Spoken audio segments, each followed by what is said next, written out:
Bon, Harley-Davidson El Diablo. Alors, cette bête, cette magnifique bête, est une base de Lowrider ST sur laquelle il y a eu une peinture spéciale appliquée. Cette peinture fait en fait référence au FXRT de 1983, avec en fait ce contre-courant, cette contre-culture qui est venue de Californie, et on a ce paint stripping qui est ici fait par Gunslinger Custom aux États-Unis. C'est une peinture faite main. Cette moto est un tirage limité de 1500 exemplaires et celle-ci elle a 594.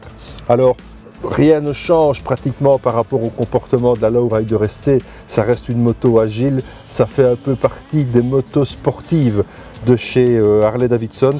Moi j'ai toujours bien aimé la Lowrider et la Lowrider ST. Celle-ci est équipée des valises latérales, on a cet avant très particulier, mais surtout évidemment on a cette peinture et cette finition qui en font des pièces, c'est presque une pièce unique. Mais en tout cas une chose est sûre, c'est que cette machine est rare. Alors elle est équipée du 117 inch, c'est-à-dire du 1923 cm3, qui développe un couple phénoménal, peu importe le rapport sur lequel on est. C'est une machine vraiment agréable à conduire. On est, pour ma part, je trouve une chouette position avec les pieds pas trop en avant, ce qui ne fait pas toujours l'unanimité, un très bon confort de selle et le plaisir de rouler sur une machine unique. Alors cette machine unique, évidemment, elle appartient à quelqu'un, elle appartient à Jean-Marie Grégoire. Bonjour Jean-Marie. Bonjour Thierry. Alors bon Jean-Marie, cette machine, qu'est-ce qui t'a décidé à l'acheter?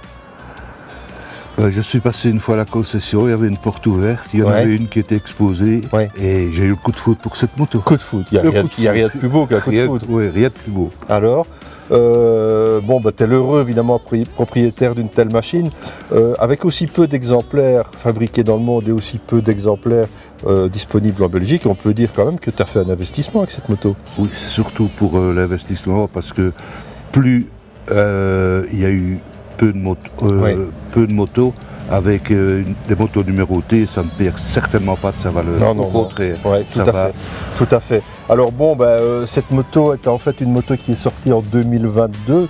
Je ne crois pas qu'il doit rester beaucoup dans les concessions, à mon avis, c'est complètement épuisé. Ça fait partie d'une série de modèles numérotés et de modèles spéciaux que Harley-Davidson a décidé de sortir de manière régulière. Là, on est en 2023, on aura l'occasion d'en reparler parce que 2023, c'est le 120e anniversaire de l'existence de la marque, ce qui n'est pas rien. Peu de marques peuvent prétendre avoir une telle longévité.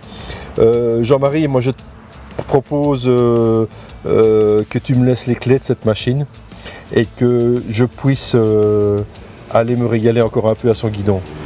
Avec plaisir Thierry. Alors, on aura probablement l'occasion de se revoir parce que tu es un passionné de Harley. Tu feras probablement partie du rendez-vous que je vous donne sur le numéro qui se tournera fin juin.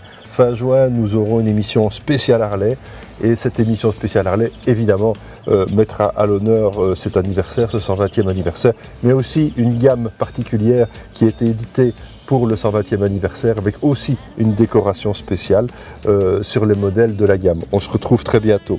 Moi je vais un peu profiter de cette bécane et pour une fois qu'on a du soleil ce printemps, je ne vais pas rater l'occasion.